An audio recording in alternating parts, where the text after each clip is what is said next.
여러분 안녕하세요. 저는 강윤정 라오스입니다. 2025년도 4월 12일에 진행이 됐던 HSK 6급 시험 끝 바로 체크해보는 심플 총평 시작해보도록 하겠습니다. 저희가 이전에 공지로도 몇 번 말씀을 드린 부분인데요. 25년도부터 저희가 이제 4월달, 6월달, 8월달은 HSK 6급을 시험 후 심플 총평이 제공이 되고요.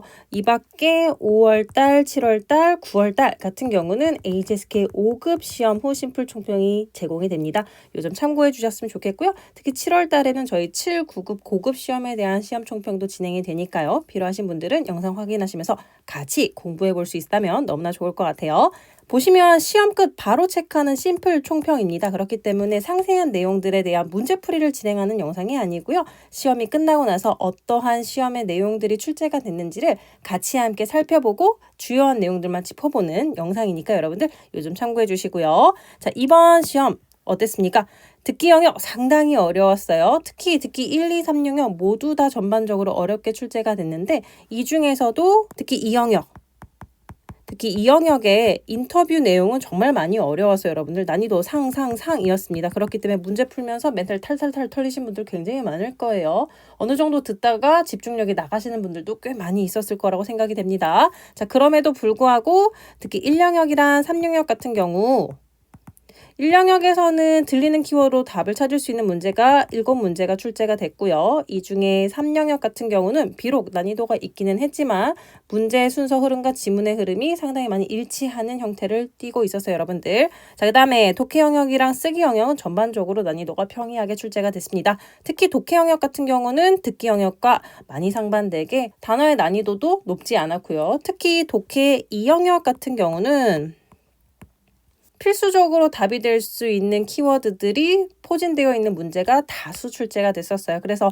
실질적으로 지문을 꼼꼼하게 읽지 않아도 정말 빈칸의 앞뒤 호응으로만 어느 정도 답을 찾을 수 있는 문제가 상당수 있었기 때문에 그래서 독해 3영역에서요. 시간을 충분히 확보해서 문제를 풀어볼 수 있도록 할 수 있었고요. 이번 시험에서는. 특히 독해 3영역 같은 경우 질문의 순서가 지문의 순서와 크게 맥락이 차이가 나지 않았었다. 물론 간혹 일부 문제들이 질문에서 특정 단락을 먼저 언급을 해줘서 자, 5번째 단락에서 우리가 알 수 있는 것은이 예를 들어서 2번째 질문으로 나오다 보니까 중간에 읽지 않고 넘어가는 부분이 있는데 마지막 질문이 우리가 중간에 건너뛰었던 해당 지문 부분에서 다시 나오기 때문에 지문을 왔다 갔다 하면서 읽어야 되는 조금의 어려움은 있었지만 질문이 비교적 명확하게 질문의 포인트를 짚어서 물어봐줘서 우리가 어떤 부분을 찾아 읽어야 되는지를 명확하게 언지를 해주었고 지문의 주제라든가 지문의 구성 난이도도 사실 그렇게 어렵진 않았어요. 쓰기 영역 같은 경우도 지문의 내용이 어렵지 않았었고 단락별로 보다 명확하게 키워드와 주제 내용이 담겨져 있었기 때문에 각 단락별 중심 내용을 찾아서 글의 연결을 시켜주셨다면 보다 수월하게 유학 쓰기도 가능했다라고 생각이 됩니다. 자, 듣기 영역 간단하게 살펴보면 아까 말씀드렸지만 듣기 일부분에서는요. 키워드 일치로 풀 수 있는 문제가 7문항 정도 있었어요. 들리는 키워드가 거의 바로 답인 문제였었고요. 첫 번째 문제였었죠. 猫的脸部有数百种表情 이라는 게 키워드가 보기에서 그대로 언급이 되었었고요. 그 다음에 水中的 空气, 물속의 공기가 물로 하여금 흰색을 띠게 만든다. 와 같은 키워드들이 지문과 완벽하게 일치를 했습니다. 물론 이런 문제는 7문제밖에 없었지만 보기에서 눈을 떼지 않고 지문을 들으셨다면 어느 정도 답을 찾을 수 있는 문제들이 있었고 완벽하게 들리는 키워드가 있었던 문제들은 거의 다 일치하는 형태로 출제가 됐습니다. 그 외의 문제들은 동의어라든가 전체 맥락을 이해해야 풀 수 있는 문제들이 대부분이었었고요. 특히 이 부분 인터뷰 내용 같은 경우 상당히 빠르게 진행이 다양한 내용으로 언급이 됐고요. 특히나 상세대조를 묻는 내용이 정말 많았어요. 그렇기 때문에 보기를 좀 미리 봐두지 않았다면 지문에서 빠르게 훑고 넘어가는 특정 세부 내용에 대해서 바로 잡아서 답을 찾는 게 상당히 어려우셨을 거예요. 이번에 언급됐던 인터뷰 중에 하나가 자지위, 자지쥐가 있었어요, 여러분들. 그래서 계속 듣기 지문에서 자지위, 자지쥐가 언급이 되고 하면서 진행이 됐었는데 해당 키워드들을 알아듣지 못했다면 굉장히 혼란스러우셨을 것 같아요. 자지 같은 경우는 고개, 서커스를 가리키고요. 자지쥐는 자지하고 쥐가 같이 만나서 구성이 된 단어로 고개로 구성이 된 하나의 공연, 극을 가리키고 있습니다.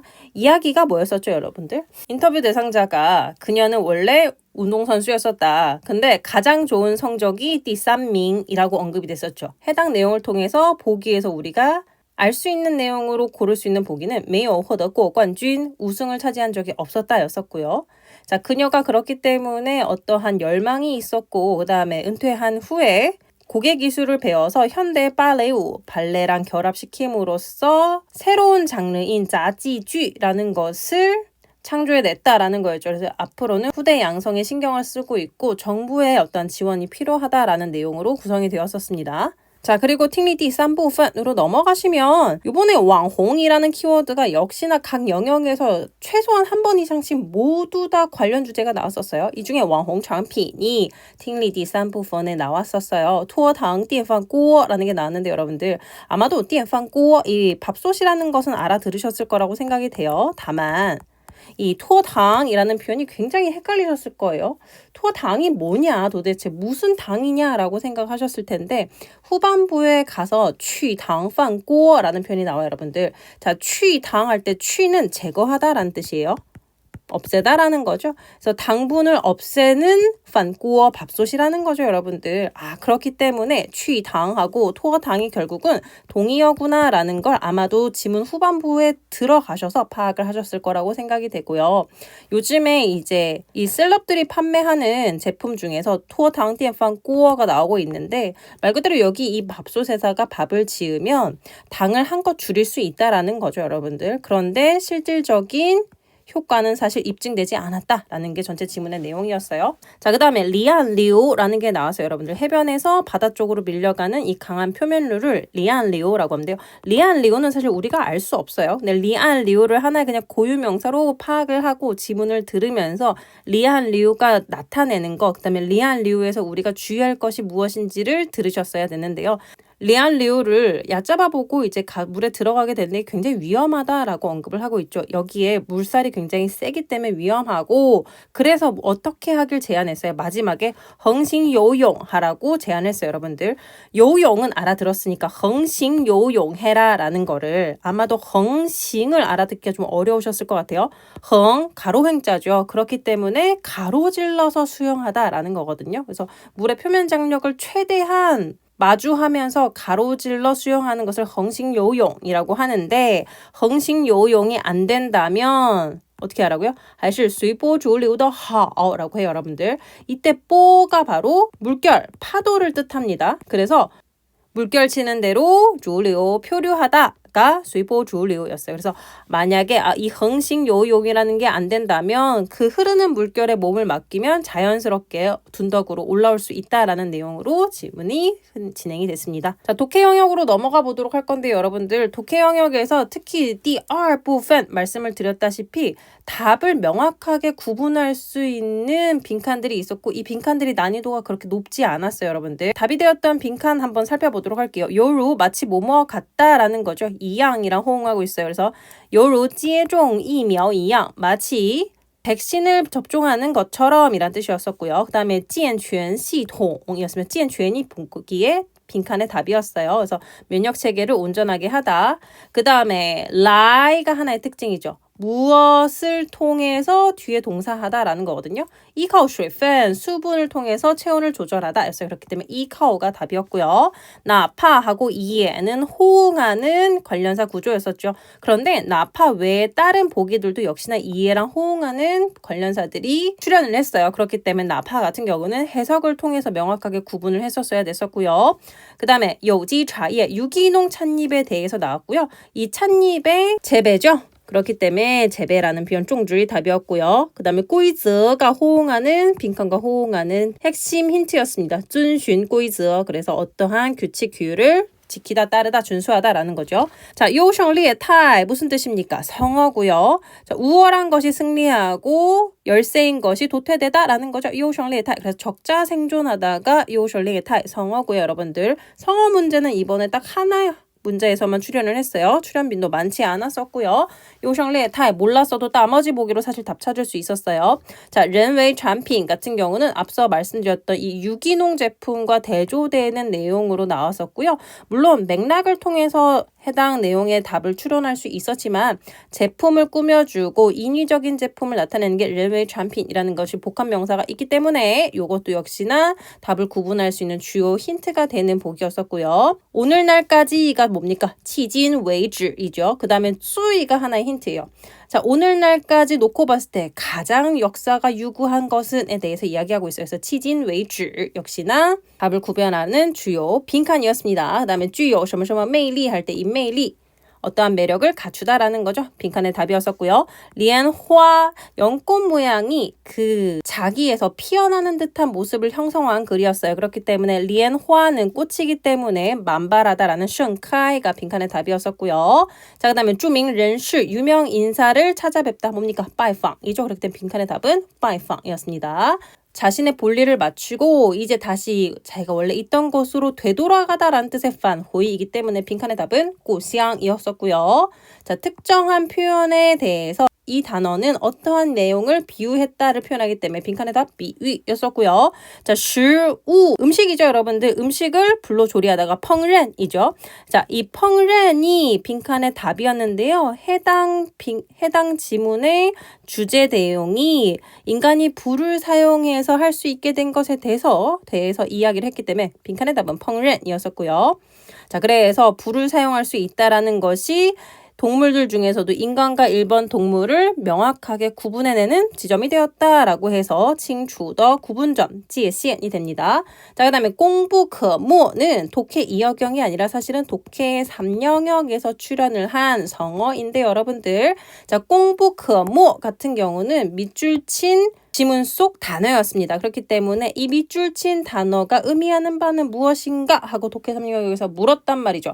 만약에 이 성어의 뜻을 알고 있었다면 보기에서 바로 공라오흔따와 같은 내용을 나타내는 보기를 바로 찾아서 답으로 구분할 수 있으셨을 거고요. 만약에 공부科目밑줄 친 해당 부분의 성어를 모르셨다면 아마도 이제 지문의 앞 또는 뒷부분에서 답을 찾으려고 노력을 했겠죠. 그러려면 상당히 많은 맥락의 내용들을 읽어 나갔어야 됐어요. 그런데 해당 지문은 화성에서 모래바람이 발생하게 되는데 이 모래바람이 화성 탐사를 하는 그 탐사선들의 에너지를 닳게 하는데 주요한 발동기와 같은 엔진 같은 역할을 한다라는 내용이었거든요. 그렇기 때문에 이 화성의 모래바람의 역할을 간과할 수 없다라는 의미로 지문이 흘러가고 있어서 사실 명확하게 공부科目를 그대로 설명하는 내용은 HSK 6급 수준에서 나오지 않죠. 이런 것들은 보통 HSK 5급 수준에서 나올 것이죠. 전체 맥락을 아울러서 봤을 때 해당 문제는 바로 아마 답으로 찾는 건 힘드셨을 거고 속어를 통해서 답을 좀 추론해 나갈 수는 있었습니다. 그래서 독해 2영역은 점수를 잡을 수도 있고 독해 3영역을 위한 시간 확보가 가능한 이번에 영역 내용으로 출제가 됐었고요.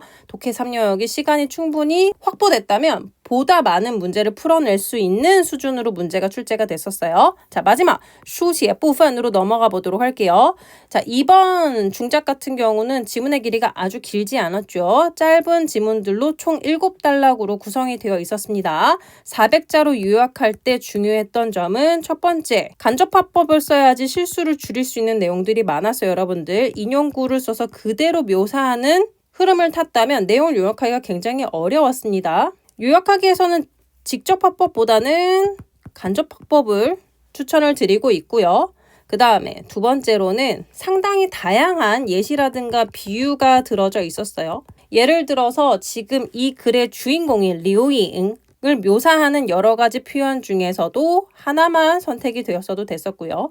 리우잉이 요구받았던 승객들의 여러 가지 요청사항들이 있었어요. 뭐 예를 들어서 의자를 어떻게 조절하는 것에 대해서, 학생 티켓은 어떻게 끊는 것인지에 대해서 여러 가지 궁금증을 제공받았다라고 했는데 이런 모든 상세한 예시들을 여러분들이 다 묘사할 필요는 없었죠. 일부 중복되는 예시 같은 경우는 생략하시고 가장 대표되는 예시의 경우를 드러내서 중작을 해주시면 충분했었습니다. 7단락에서 나타내는 문장 구조가 좀 명확하게 다 구분이 되어 있었죠. 첫 번째 단락에서는 이 글의 주인공인 리우잉이 왕홍이며 상당히 많은 팬을 보유하고 있고 잉다오옌이라고 불린다라는 거였어요. 그리고 앞으로 이 글에 전개될 가장 중점적인 내용을 먼저 언급했죠.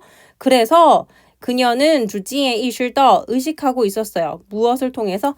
영상을 통해서 철도 관련된, 이용에 관련된 정보 지식을 올리고 알려야겠다라는 점을 인식했다라는 게 첫 단락의 주요 내용이었었죠. 해당 내용들이 언급이 됐으면 충분하고요.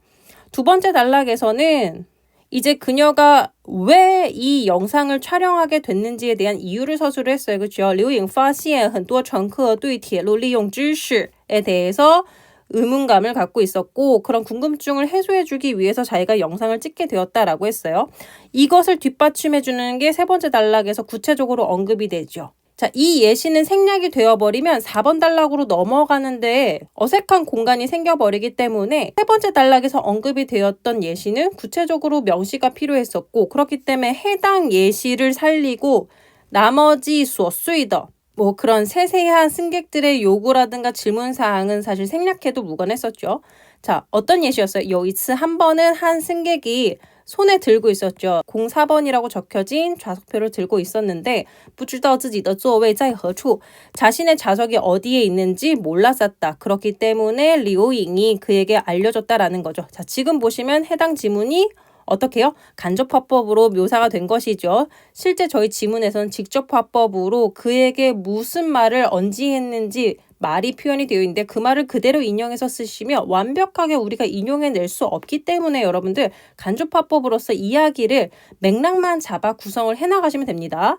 자, 04번이랑 4번은 결국 똑같은 좌석이다라는 걸 알려줬고 리옹이 이 일을 파이 정短视频 짧은 영상으로 촬영을 해서 업로드를 했고 사람들에게 많은 환영과 그 다음에 좋아요를 받았다라고 언급이 됐죠.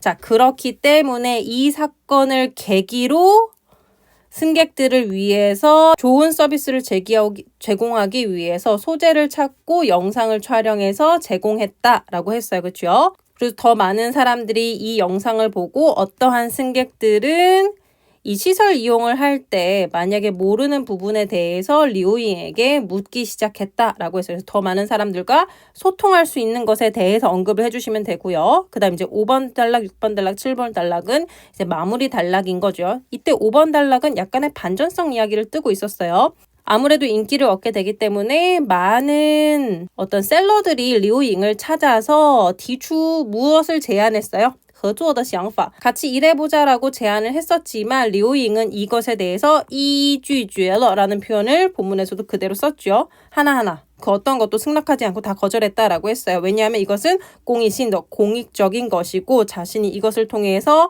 경제적인 이익을 취하고자 했던 것은 아니기 때문이었다라고 했고 6번 단락에서 5번 단락의 내용을 바로 이어서 공익적인 활동을 이어나가고 있는 그녀의 활동에 대해서 이야기를 하고 있어요. 영상을 찍는 것 외에 양로원이나 그 다음에 복지원 등에 가서 공익 활동들을 했었고 어떤 공익 활동들을 했는지 써주셔도 좋고요. 만약에 글자 수가 이미 충분하다면 그냥 간단하게 해당 내용까지만 묘사하시고 그녀의 갖고 있는 모토로서 글을 마무리해 주시면 되겠습니다.